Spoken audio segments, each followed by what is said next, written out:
दोस्तों अगर आपने क्लिक कर ही दिया है तो इस वीडियो में लास्ट तक जरूर बने रहेगा। इस वीडियो में हम बात करने वाले हैं जिस पर्टिकुलर टॉपिक की। टॉपिक बहुत इंपॉर्टेंट है, जैसा कि आपने थंबनेल से भी देख लिया होगा। हम बात करेंगे जीएनएम की, और जीएनएम की इस समय रजिस्ट्रेशन स्टार्ट हो चुके हैं। कहाँ भरना है, कैसे भरना है, फीस क्या होगी, रजिस्ट्रेशन का प्रोसेस क्या होगा, कहाँ कहाँ आप एडमिशन ले सकते हैं, ए टू जेड सारी चीजें डिस्कस करने वाले हैं। एलिजिबिलिटी क्राइटेरिया क्या होगा वो भी हम डिस्कस करेंगे। जैसा कि आपको पता है कि हमारा एक छोटा सा चैनल है जो आप सब लोगों की हेल्प से यहाँ तक पहुंचा है, क्योंकि आपको पता है एजुकेशनल चैनल में ग्रोथ स्लो होती है, इसलिए सब्सक्राइबर बहुत कम है। ज्यादातर लोग क्या करते हैं, वीडियो को वॉच करके आगे निकल जाते हैं बट सब्सक्राइब नहीं करते हैं। तो ये मेरी आपसे एक रिक्वेस्ट रहेगी कि अगर आपको वाकई में लगता है कि चैनल पर कुछ इंफॉर्मेटिव है, कुछ आपको लगता है कि नॉलेजेबल है, कुछ आपको सीखने को मिल रहा है, या कोई ऐसी चीज जो आपको जरूरत है और वो यहाँ मिल रही है, तो प्लीज चैनल को लाइक और सब्सक्राइब जरूर करिएगा।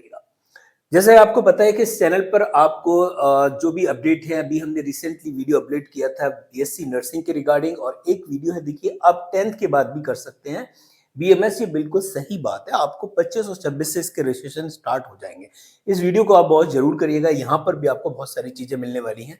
यहाँ पर बहुत सारी ऐसे वीडियोस हैं जो आपको काफी हद तक लग रहा है कि हाँ यार, ये वीडियो जो है ना लाइफ में कुछ ना कुछ आपको देखने वाली है। तो चलिए हम अपने टॉपिक पे पहुंचते हैं। टॉपिक हमारा क्या है देखेंगे। जैसा कि आप देख पा रहे हैं कि यहाँ पर जो नोटिफिकेशन रिलीज हुआ है, इसकी वेबसाइट भी हम अभी डिस्कस करेंगे। अटल बिहारी वाजपेयी मेडिकल यूनिवर्सिटी, इससे पहले भी हमने बीएससी नर्सिंग और बीएससी जो एमएससी है या बीएससी पोस्ट बीएससी नर्सिंग के भी फॉर्म रिलीज हो चुके हैं। आप चाहें तो इसकी वेबसाइट पे जाके भी विजिट कर सकते हैं। अटल बिहारी वाजपेयी मेडिकल यूनिवर्सिटी कह रहे हैं कि एक इंफॉर्मेशन है, यहाँ पर बेसिक चीजें दी हुई है। इंट्रेंस का नाम यहाँ पर दे रखा है जीएनएम कोर्स, और जीएनएम का देखिए यहाँ पर एक और भी आप ध्यान रखिएगा, UP GNM entrance test, UP GET, यानी G for GNM, E for entrance, T for test. 2025 में फॉर्म रिलीज हो चुके हैं। कौन सी डेट है वो भी हम डिस्कस करने वाले हैं। इंपॉर्टेंट पॉइंट डिस्कस करेंगे, बहुत सारी चीजें यहाँ पर हम एक्स्ट्रा चीजों को डिस्कस नहीं करने वाले हैं कि फॉर्म कैसे भरना है, ये आप सबको ऑलरेडी पता होगा। नहीं भी पता है तो आप इसके पीडीएफ को एक बार गो थ्रू जरूर करिएगा। यहाँ पर देख रहे हैं एक चीज जो इंपॉर्टेंट दी है कि अगर हम इस फॉर्म को फिल करते हैं तो हमें एडमिशन कहाँ मिल सकता है। तो कह रहे हैं for admission to the GNM course, 3 years का कोर्स है, ये आपको पता होना चाहिए। For all the private institution, जितने भी प्राइवेट इंस्टीट्यूशन हैं, कॉलेजेस हैं, या जो एफिलेटेड है यूपी स्टेट मेडिकल फैकल्टी से, याद रखिएगा यूपी स्टेट मेडिकल फैकल्टी से एफिलेटेड हैं, ऐसे कॉलेजेस जो जीएनएम प्रोग्राम को रन करते हैं, वहां पर आप एडमिशन ले सकते हैं। याद रखिएगा, अगर आपको जीएनएम करना है तो ये चीज ध्यान रखनी है आपको। तो जितने भी यूपी स्टेट मेडिकल फैकल्टी से जो एफिलेटेड हैं, जो जीएनएम को रन कर रहे हैं, वहां पर आपको एडमिशन मिलेगा इस एंट्रेंस के थ्रू। एप्लीकेशन जो अवेलेबल है, यानी स्टार्ट हो चुके हैं 2 अप्रैल से, यानी कि आप वेंसडे से ये स्टार्ट हो चुके हैं, और लास्ट डेट इसकी है 14 मई। तो आपके पास अभी पूरा टाइम है, ऐसा नहीं है, अराउंड लगभग 1.5 महीना आपके पास है। करेक्शन विंडो आपका इस डेट में ओपन होगा। अगर किसी ने फॉर्म फिल कर दिया और किसी वजह से कोई चेंजेस करना चाह रहे हैं तो वो करेक्शन कर सकता है। एडमिट कार्ड अवेलेबल होंगे 4 जून में, जून से स्टार्ट हो जाएंगे। एंट्रेंस एग्जाम आपका 11 जून में होगा। तो याद रखेंगे, इसकी तैयारी के लिए बहुत ज्यादा हैक्टिक शेड्यूल नहीं बनाना है, बहुत परेशान नहीं होना है। इजी एंट्रेंस होगा और आसानी से आप इसको क्वालिफाई कर जाएंगे। प्लेस ऑफ एग्जामिनेशन जो भी आपके एडमिट कार्ड में दिया होगा, वो हम यहाँ पर सेंटर भी डिस्कस करेंगे कि कौन कौन से मेन सेंटर यूपी में पढ़ सकते हैं, वो भी हम डिस्कस करेंगे। रिजल्ट जो होगा वो आपको डिक्लेयर कर दिया जाएगा। यहाँ पर देख रहे हैं एक वेबसाइट भी आपको गिवन है, ठीक है, www.avvmuup.edu.in। यहाँ पर कुछ नंबर दे रखे हैं, आप यहाँ पर टोल फ्री नंबर है, यहाँ पर डिस्कस कर सकते हैं। कुछ और इंपॉर्टेंट पॉइंट डिस्कस करेंगे, फिर आगे बढ़ते हैं।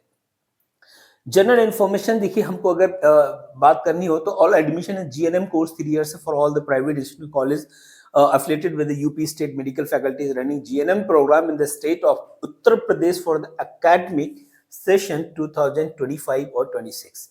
इस सेशन के लिए अगर आपको एडमिशन लेना है तो आपको यहाँ पर एंट्रेंस में बैठना मैंडेटरी है, will be done through this UP GNM entrance test and UP GET 2025 only. No direct admission in above institution will be allowed. याद रखिएगा, अगर आपको लगता है कि आप जीएनएम करना चाहते हैं तो आपको यूपी में कोई ऐसा कॉलेज नहीं है जो यूपी स्टेट मेडिकल फैकल्टी से एफिलेटेड हो और डायरेक्ट आपको एडमिशन मिल जाए। आपको हर हाल में जीएनएम एडमिशन लेने के लिए इस एंट्रेंस एग्जाम में बैठना होगा। इसीलिए याद रखिएगा, अगर आप जीएनएम करने की प्लानिंग कर रहे हैं यूपी से और यूपी स्टेट मेडिकल फैकल्टी से एफिलेटेड कॉलेज से, तो हर हाल में आपको ये फॉर्म फिल करना है, बिल्कुल मिस नहीं करिएगा।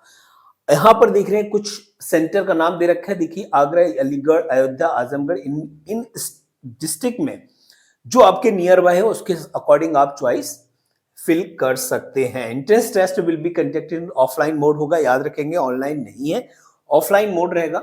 Application form should be filled through the online mode, वो भी ऑनलाइन होंगे, ठीक है। 3 इयर्स का कोर्स रहेगा, बिल्कुल सिंपल चीजें हैं, इनमें हमको बहुत ज्यादा टाइम वेस्ट नहीं करना है। यहाँ पर थोड़ा सा इंपॉर्टेंट पार्ट रहेगा आपके लिए, बिकॉज अगर आप जीएनएम के इस रजिस्ट्रेशन को फिल करना चाह रहे हैं, इस एंट्रेंस एग्जाम को, तो आपको 3,000 या 2,000 रुपए अपनी कैटेगरी के अकॉर्डिंग करें कि अनरिजर्व या other backward class category will have to pay an entrance test fees 3,000। SC ST या फिर पर्सन विद डिसेबिलिटी PWD, इनके लिए 2,000 रुपीज है। तो अगर आप अपनी जिस भी कैटेगरी में आते हैं उसके हिसाब से आपको फीस पे करनी होगी, और ये फीस आपकी रिफंड नहीं हो सकती और ना ही ट्रांसफरेबल है। याद रखिएगा, ट्रांसफर भी नहीं की जा सकती। एक बार आपने फीस जमा कर दी, अब आप एंट्रेंस एग्जाम नहीं भी देते हैं, डजंट मैटर, कोई फर्क नहीं पड़ रहा है।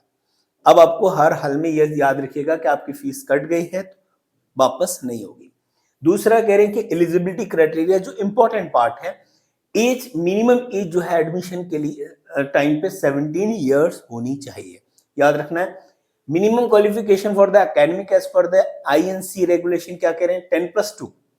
10+2 मैंडेटरी है, वो भी किससे है वो भी देखिएगा, विद इंग्लिश, यानी कि PCB, physics, chemistry, bio plus English, ये 4 सब्जेक्ट आपके मैंडेटरी है, जिसमें कह रहे हैं 40% मार्क्स होने चाहिए क्वालिफाइंग एग्जामिनेशन के लिए। 40% इन तीनों, मतलब इंग्लिश में 40%, बाकी सब्जेक्ट में आपके पासिंग होनी चाहिए। And English individually from any recognised board, candidate are also eligible from the state open school. आपने NIOS से किया है, डजंट मैटर, आप इसके लिए एलिजिबल रहेंगे।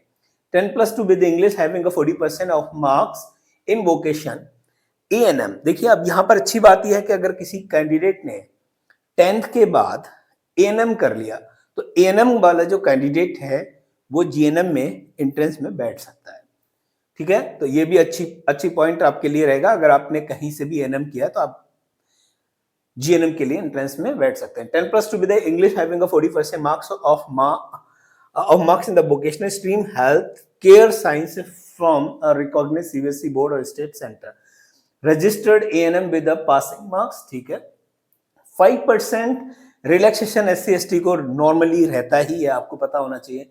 रिजर्वेशन कुछ पॉलिसी अगर गवर्नमेंट ने बना रखी तो वो आपको मिल जाएगा, ये इतना मैटर नहीं करता है। मैटर ये है कि आपको बेसिक चीजें पता होना चाहिए। और एक बात याद रखिएगा, जब आपको एंट्रेंस क्वालिफाई करना है तो आपको ये सब चीजें नहीं देखनी, आपको देखना है कि आपके पास टारगेट क्या है, आपको कितना हार्ड वर्क करना है, और 100% देखते हुए अपना उस एंट्रेंस एग्जाम को क्वालिफाई करना है। इन सब चीजों में नहीं उलझना है कि 5% रिलैक्सेशन, ये सब चीजें नहीं। आपने जितनी ज्यादा मेहनत करेंगे उतना ज्यादा आपके लिए बेहतर रहेगा। ये यहाँ पर देख रहे हैं कि चलो ठीक है, जब आप फॉर्म फिल करें तो थोड़ा सा केयरफुली करके उसको रीड कर लीजिएगा। और देख लेते हैं कुछ इंपॉर्टेंट है भी आपका, देखें यहाँ पर ये एक प्रोसेस है, रजिस्ट्रेशन आपको पहले करना होगा, देन आप जो रजिस्ट्रेशन करेंगे वहां पर आपको थ्रू SMS कुछ चीजें आपको मिलेंगी, इसमें आपका एप्लीकेशन नंबर और पासवर्ड वगैरह होगा।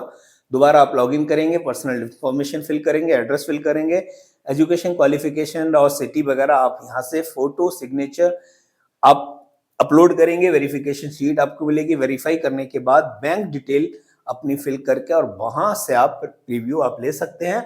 मीन्स आप अपने फॉर्म को सबमिट कर सकते हैं। यहाँ पर देख रहे हैं लाइव फोटो अपलोडिंग, यहाँ पर भी आपको अपना लाइव फोटो भी अपलोड करना होगा। फीस सबमिशन होगी। फाइनल सबमिशन के बाद याद रखिएगा, जब आपने फाइनल सबमिशन कर दिया, अब आप कुछ भी उसमें एडिटिंग वगैरह नहीं कर सकते। तो जब फाइनल सबमिट करें तो अच्छे से आप उसको चेक जरूर कर लीजिएगा। तो स्टेप वही दे रखे हैं, इसमें आगे देख लेते हैं। थोड़ा सा पॉइंट और भी इंपॉर्टेंट दे रखा है।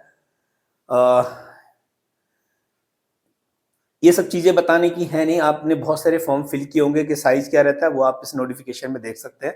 प्रॉपर साइज होगा तभी ये एक्सेप्ट करेगा, इसको ध्यान रखिएगा। सिग्नेचर भी आपने प्लेन व्हाइट पेपर पे, है ना, पहले सिग्नेचर करना है, देन उसको स्कैन करके और प्रॉपर वे में मेज फॉर्म में कन्वर्ट कर लेना है। बाकी आप इसको खुद भी इसको डाउनलोड करके और चेक कर सकते हो, ऐसा कुछ नहीं है, बहुत इजी है। एडमिट कार्ड आपके आ ही जाएंगे, डेट आपने वहां पर मेंशन की हुई है। एग्जामिनेशन की डिटेल यहाँ पर भी दे रखी है, वहां पर भी एमसीक्यू टाइप क्वेश्चन होंगे। अच्छा, यहाँ तो थोड़ा सा देख लेते हैं, 100 क्वेश्चन होंगे। अच्छा, ये इंपॉर्टेंट बात है, देखिए 100 क्वेश्चन होंगे, कोई नेगेटिव मार्क नहीं होगी, एक क्वेश्चन के लिए 1 मार्क्स मिलेगा आपको, नेगेटिव मार्किंग बिल्कुल भी नहीं है। तो याद रखेंगे ऑफलाइन एग्जाम रहेगा। थोड़ा सा पेपर का पैटर्न समझ लेते हैं। सब्जेक्ट उसने कहा कि साइंस। अब देखिए साइंस की जब बात की है, क्लास 10th तक का लेवल रहेगा, यानी कि आपको 9 10th की अगर साइंस की बुक अच्छे से आपने रीड की है तो साइंस को आप अच्छे से कवर कर जाएंगे। और यहाँ से 50 क्वेश्चन साइंस के आ रहे हैं, इसका मतलब यह है कि 9 10th की जो साइंस है वो आपको बहुत डीप पढ़नी पड़ेगी। एनसीईआरटी भी पढ़ेंगे देन ओके, एनसीईआरटी को भी डीप अगर आप चले जाते हो तो मुझे उम्मीद है कि आप इन 50 में से कुछ ही क्वेश्चन छूटेंगे, वरना ज्यादातर क्वेश्चन आप यहाँ से कवर कर लेंगे। जनरल नॉलेज जीके की बात करें तो जनरल साइंस से क्वेश्चन उठा सकते हैं वो कहीं से भी, वो भी 30 मार्क्स हैं। और इंग्लिश का यहाँ पर देखिएगा 20 मार्क्स के इंग्लिश का भी क्वेश्चन यहाँ पर 20 इंग्लिश के क्वेश्चन आ रहे हैं, ठीक है। तो ये भी आपको ध्यान रखना है कि आपका टोटल 100 क्वेश्चन होंगे और एक क्वेश्चन के लिए 1 मार्क्स आपने यहाँ पर रिजर्व किया हुआ है। मिनिमम क्वालिफाइंग जो मार्क्स हैं ध्यान देखिएगा।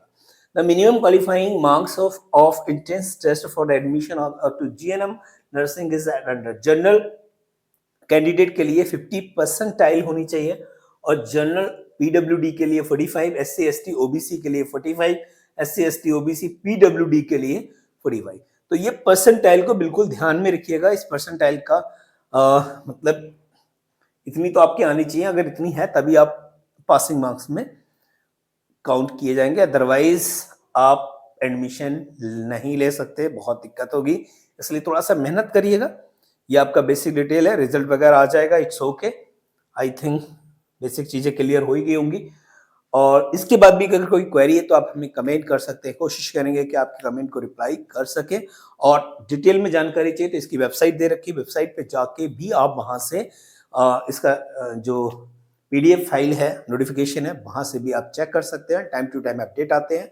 बीएससी नर्सिंग का, पोस्ट बीएससी का और एमएससी के फॉर्म भी आ चुके हैं, आपको पता होना चाहिए, तो वो भी आप कर सकते हैं।